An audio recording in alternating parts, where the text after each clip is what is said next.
পিতা পরমেশ্বর ধন্যবাদ মহান প্রভু যিশুর নামে। আর যিশুকে জানাই অসংখ্য অসংখ্য ধন্যবাদ।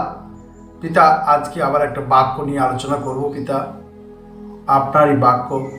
পিতা, আপনি সহবর্তী থেকে সুন্দরভাবে বাক্যকে প্রচার করছেন পিতা। তো তার আগে একটা প্রার্থনা করে নেব। সৃষ্টিকর্তা পিতা, আপনাকে অসংখ্য ধন্যবাদ প্রভু যিশুর নামে। আর যিশুকে জানাই অসংখ্য অসংখ্য ধন্যবাদ।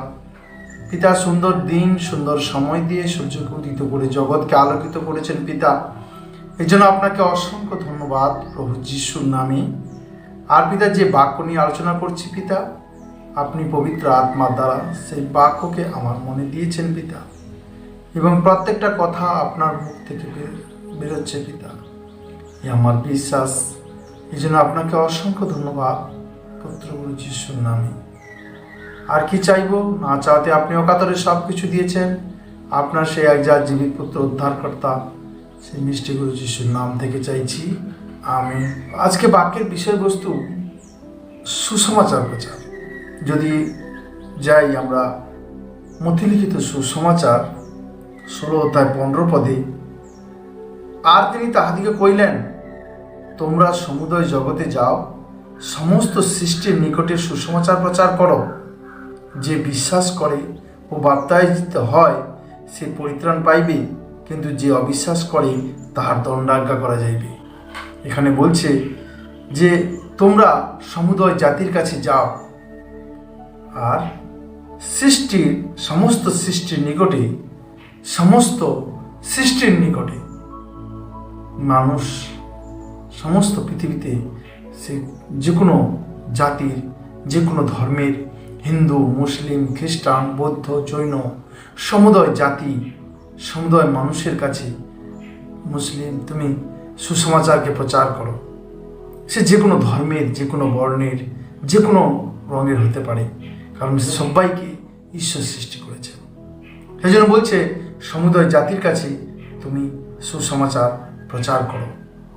যিনি আদি, যিনি অন্ত, যিনি আছেন, ছিলেন, আছে এবং যুগান্ত পর্যন্ত থাকবে, যিনি আদি, যিনি সনাতন, সেই সনাতন পরমেশ্বর শান্তির রাজকুমার, সেই সনাতন ঈশ্বরের আদেশকে যিশু জগতের কাছে মানুষকে সুসমাচার প্রচার করার জন্য বলছে। যে বিশ্বাস করবে এবং বাপ্তায়িত হবে সে পরিত্রাণ পাইবে, কিন্তু যে অবিশ্বাস করে তার দণ্ডাজ্ঞা করা যাইবে। প্রেরিত 8 অধ্যায় 35 পদে, তখন ফিলিপ মুখ খুলিয়া শাস্ত্রের সেই বচন হইতে আরম্ভ করিয়া তার কাছে যিশু বিষয়ে সুসমাচার প্রচার করিলেন। তো আমাদেরকে সুসমাচার জগতের মানুষের কাছে প্রচার করতে বলেছে। কি বিষয়? যিশুর বিষয়ে সুসমাচার। যে সুসমাচার সেই শাস্ত্রতে লিপিবদ্ধ করা আছে। মথি, মার্ক, লুক, যোহন, প্রেরিত পৌলসের দ্বারা, যোহন, পিতর, যাকব, ইহুদা, যাদের দ্বারা সেই শাস্ত্রতে যে সুসমাচারকে প্রচার করা হয়েছে, আমাদেরকে সেই সুসমাচারে প্রচার করার কথা বলছে। যিশু বিষয়ক সুসমাচারকে যেন আমরা প্রচার করি। তারপরে বলছি করিন্থীয়র প্রতি প্রেরিত পৌলের প্রথম পত্র 15 অধ্যায়, কারণ ফলত প্রথম স্থলে আমি তোমাদের কাছে এই শিক্ষা সমর্পণ করিয়াছি, এবং ইহা আপনিও পাইয়াছি যে শাস্ত্র অনুসারে খ্রিস্ট আমাদের পাপের জন্য মরিলেন। তাহলে আমরা যে শিক্ষাকে পেয়েছি, যে সুসমাচারকে পেয়েছি, আমাদেরকে সেই শাস্ত্রের বাক্যের দ্বারা যে সুসমাচারকে পেয়েছি, সেই সুসমাচারকে আমাদেরকে প্রচার করতে বলছি।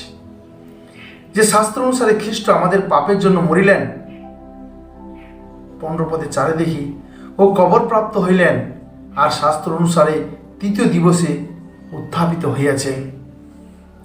বিশ্বাস করি যে তিনি মৃত্যুবরণ করলেন, ক্রুশীয় মৃত্যু, আর তাকে কবরে রাখা হলো। 3 দিন 3 রাত্রি পরে আবার মৃত থেকে জীবন পেয়েছেন, এবং সেই 3য় দিবসে তিনি উত্থাপিত হইয়াছেন। 15 অধ্যায় 5 পদে দেখি, আর তিনি কৈফাকে পরে 12 জনকে দেখা দিলেন। তাহলে যিশুর যে সাক্ষী, যে মানুষকে দর্শন দিয়েছেন, মৃত্যুর পরেও তিনি জীবিত হয়ে কাকে কৈফাকে পরে 12 জনকে দেখা দিলেন। তাহার পরে একেবারে 6 পদে পড়ি, তাহার পদে একেবারে 500 অধিক ভ্রাতাকে দেখা দিলেন। তাদের অধিকাংশ লোক অদ্যাপি বর্তমান রইয়াছে, কিন্তু কেউ কেউ নিদ্রাগত হইয়াছে। যখন পৌলুস এই কথাটা লিখছে তখন যে কেউ কেউ তখনও সেই কবরপ্রাপ্ত হয়েছে, নিদ্রাগত, যিশুতে ঘুমিয়ে গেছে। কিন্তু যে যখন সে লিখছিল বা যখন সে বলছিল, মানুষের কাছে সুসমাচার প্রচার করছিল, তখনও কিছু মানুষ যিশুকে দেখেছে, তারা জীবিত ছিল। আজকেও মানুষ যিশুর দর্শন পাচ্ছে। তারপরে তিনি যাকবকে, পরে সকল প্রেরিতদের দেখা দিলেন। সকলের শেষে অকাল জগতের ন্যায় যে আমাকেও দেখা দিলেন। এখানে পৌলুস বলছে যে সবাইকে দেখা দেওয়ার পরে আমাকেও দেখা দিলেন। সেই পৌলুসকেও যিশু দর্শন দিয়েছিল। তারপরে যদি আমরা দেখি যে যোহন লিখিত সুসমাচার প্রকাশিত বাক্যতে লেখা আছে 22 অধ্যায় 18 পদে, যাহারা এই গ্রন্থের ভাববাণী বচন সকল শুনে, তাদের প্রত্যেক জনের কাছে আমি সাক্ষ্য দিয়া বলিতেছি, যদি কেউ ইহার সহিত আর কিছু যোগ করে, তবে ঈশ্বর সেই ব্যক্তিকে এই গ্রন্থে লিখিত আঘাত সকল যোগ করিবেন। বলছে যে শাস্ত্র, ঈশ্বর নিঃশ্বাসিত শাস্ত্র, যে বাইবেল, সেই বাইবেলের মধ্যে যদি কেউ কিছু যোগ করে, তাহলে ঈশ্বর তাহার সহিত কিছু যোগ করে, ঈশ্বর সেই ব্যক্তিকে এই গ্রন্থে লিখিত আঘাত সকল যোগ করিবেন। আর যদি কেউ এই ভাববাণী গ্রন্থের বচন হইতে কিছু হরণ করে, তবে ঈশ্বর এই গ্রন্থে লিখিত জীবন বৃক্ষ হইতেও পবিত্র নগর হইতে তাহার অংশ হরণ করিবেন। যিনি এই সকল কথা সাক্ষ্য দেন, তিনি কইতেছেন, সত্য, আমি শীঘ্র আসিতেছি। আমেন। প্রভু যিশু আইসো। তাহলে যিনি এই কথা বলেছেন, যিনি এই সুসমাচারকে আমাদেরকে দিয়েছেন, তিনি শীঘ্র আসিতেছেন। আমরা যেন সেই সুসমাচারকে শুনে, সেই সুসমাচার অনুসারে আমরা যেন চলে সেই ঈশ্বরের আজ্ঞাকে পালন করি। তারপর যদি আমরা দেখি যে গালাতীয় 1 অধ্যায় 7 পদে বলছে,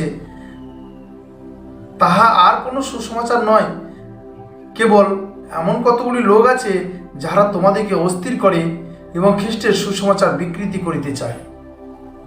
যেমন এমন কতগুলি লোক আছে যাহারা কতগুলি লোক আছে যাহারা তোমাদেরকে অস্থির করে, খ্রিস্টের সুসমাচার বিকৃতি করিতে চায়।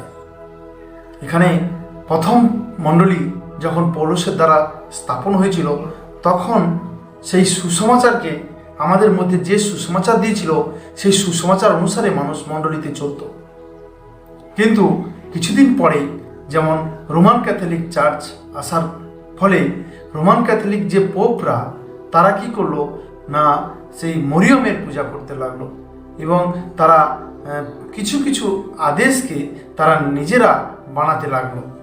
যেমন বিয়ে করা যাবে না, তারপরে 25শে ডিসেম্বর দিন মদ খাওয়া যাবে, এইসব নিয়মকে তারা তৈরি করলো। কিছু লোক যারা পোপ হিসাবে ছিল, সেই রোমান ক্যাথলিক চার্চের পোপরা, তারা কি করলো, বাইবেল তাদের হাতেই থাকতো, বাকি কাউকে বাইবেল দিত না। যে সুসমাচার, সত্য সুসমাচার, ঈশ্বরের সুসমাচারকে, ঈশ্বরের সত্যকে তারা গোপন করে দিয়েছিল, গুপ্ত করে দিয়েছিল। তারা যেটা পড়তো তার উল্টোটা মানুষকে বোঝাতো।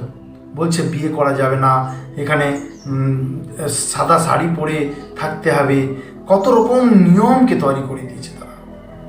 সেই চার্চের সেই পোপরা, তারা নিজেদের ইচ্ছা মতো বাইবেলকে ব্যবহার করেছে। সেই চার্চের একজন পোপ ছিল মার্টিন লুথার। সেই মার্টিন লুথার, সে এই বাইবেল শাস্ত্রকে পড়ে পবিত্র আত্মা তার মধ্যে এসেছিল।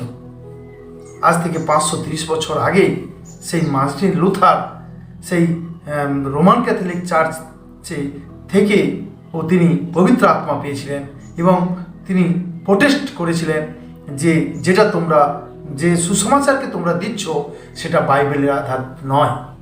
তাই তিনি প্রোটেস্ট করেছিলেন বলে এখন প্রোটেস্ট্যান্ট ক্লেসিয়া হয়েছে, প্রোটেস্ট্যান্ট মণ্ডলী হয়েছে। এক রোমান ক্যাথলিক মণ্ডলী, এক প্রোটেস্ট্যান্ট মণ্ডলী। রোমান ক্যাথলিক মণ্ডলী তারা তাদের নিজেদের গল্প, তারা নিজেদের আদেশ, নিজেদের যা কিছু কথা, সেই সমস্ত কথাগুলোকে তারা শুনে আর সেই হিসাবে চলে। বাইবেল শাস্ত্র থেকে তারা শিক্ষাকে নেয় না। যেমন আমাদের কিছু কিছু মণ্ডলী আছে যারা সেই রোমান ক্যাথলিক চার্চের হিসাবে চলছে। তারা তাদের আদেশকে নিজেদের আদেশ মনে করে তারা তাদের ইচ্ছা মতো করে চলছে, বাইবেল শাস্ত্রের আদেশকে তারা মানছে না।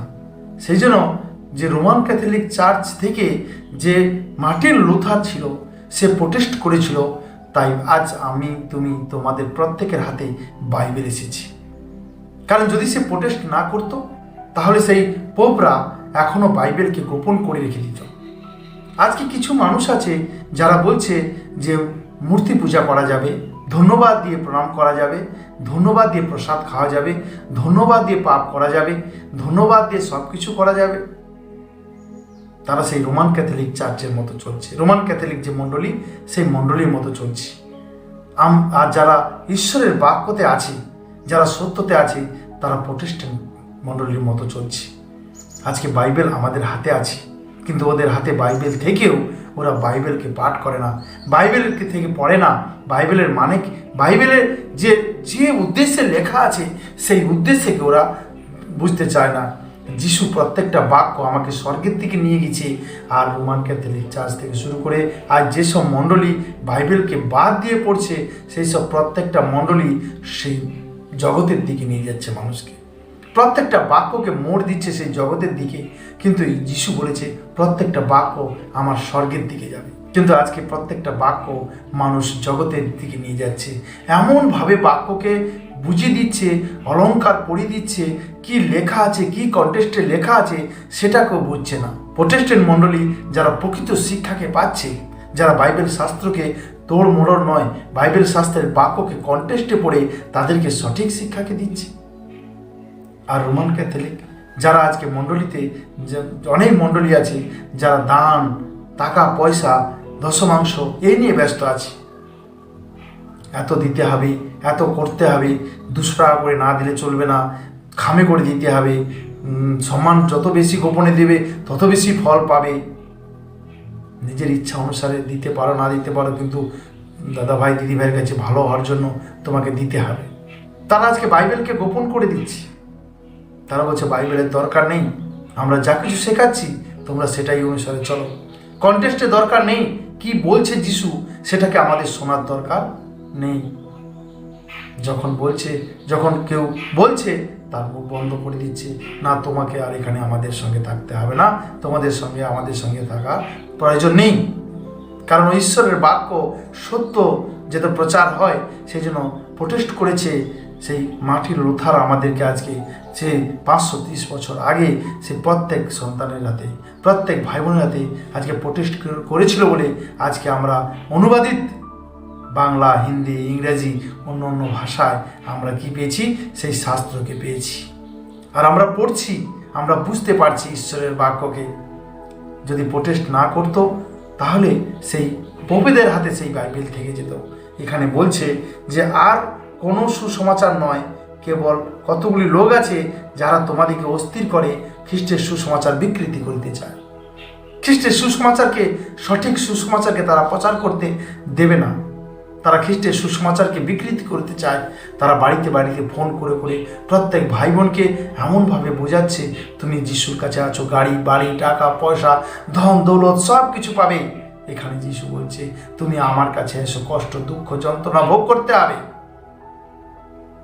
কিন্তু ওখানে বলছে গাড়ি বাড়ি টাকা পয়সা ধন দৌলত সব কিছু পাবে। অবশ্যই পাবে, পরমেশ্বর তার সন্তানকে দেয়নি এমন কিছু নাই। কিন্তু পরমেশ্বরের ইচ্ছা অনুসারে যদি আমরা চলি, ইচ্ছা অনুসারে চাই, তো পরমেশ্বর অবশ্যই আমাদেরকে থাকা খাওয়া এবং সব কিছু দেবে। কিন্তু আমরা তার ইচ্ছা অনুসারে চলবো।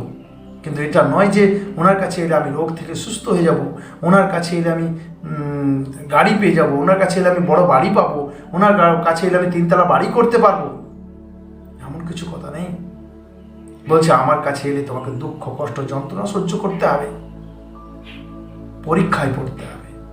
আজকে মানুষ প্রচার করছে অন্যবিধ বাক্যকে স্বর্গের দিকে না নিয়ে গিয়ে সেই জগতের দিকে নিয়ে যাচ্ছে। যদি মার্টিন লুথার আমাদেরকে সেই বাইবেল শাস্ত্রকে না দিত, যে প্রোটেস্ট না করতো, সেই প্রোটেস্টেন্ট মণ্ডলী যদি না থাকতো, আজকে আমরা বাইবেল শাস্ত্রকে হাতে পেতাম না। সেই বাইবেল শাস্ত্রের দ্বারা আমরা আজকে সেই ঈশ্বরের সঠিক বাক্যকে শিখছি, ঈশ্বরের সঠিক সুসমাচারকে আমরা জানতে পেরেছি। তারপরে যদি আমরা দেখি গালাতীয় 1:8 কিন্তু আমরা তোমাদের নিকটে যে সুসমাচার প্রচার করিয়েছি তাছাড়া অন্য সুসমাচার যদি কেউ প্রচার করে আমরাই করি কিংবা স্বর্গদূত হইতে আগত কোনো দূত করুক তবে সে সাব্যস্ত হোক। বলছে পৌলুস এখানে গালাতীয় মণ্ডলীকে বলছে, গালাতীয় মণ্ডলী কেন আমাদের প্রত্যেক প্রজাতীয়দের কাছে বলছে যে আমরা যেন যে সুসমাচারকে, যে বাইবেল শাস্ত্রতে লেখা সেই সুসমাচারকে আমরা পেয়েছি, সেই সুসমাচার থেকে যদি অন্য কোনো সুসমাচারে কেউ প্রচার করে, এমনকি স্বর্গদূত যদি এসে আমাদেরকে সে অন্যবিধ সুসমাচারকে প্রচার করে, যদি আমরা সেই কথাকে শুনি তো আমরা সাব্যস্ত। আমরা যেন সেই অন্যবিধ সুসমাচারের প্রতি মনকে না লাগাই, আমরা যেন ঈশ্বরের প্রকৃত সত্য সুসমাচারকে শুনি যা শাস্ত্রতে লেখা আছে। শাস্ত্রের বাক্যকে কন্টেস্টে পড়ে কি বোঝাতে চাইছে সেই পবিত্র আত্মার দ্বারা যেন আমরা বুঝে সেই হিসাবে আমার জীবনে কাজ করি, তারপরে যেন আমি সেটাকে অন্যের জীবনের জন্য প্রচার করি। আমি করছি না পালন, আর লোককে প্রচার করছি তুমি এটাকে পালন করো, তুমি এটাকে করো। প্রথমে নিজের জীবনে পালন করো, নিজের জীবনে করে দেখাও।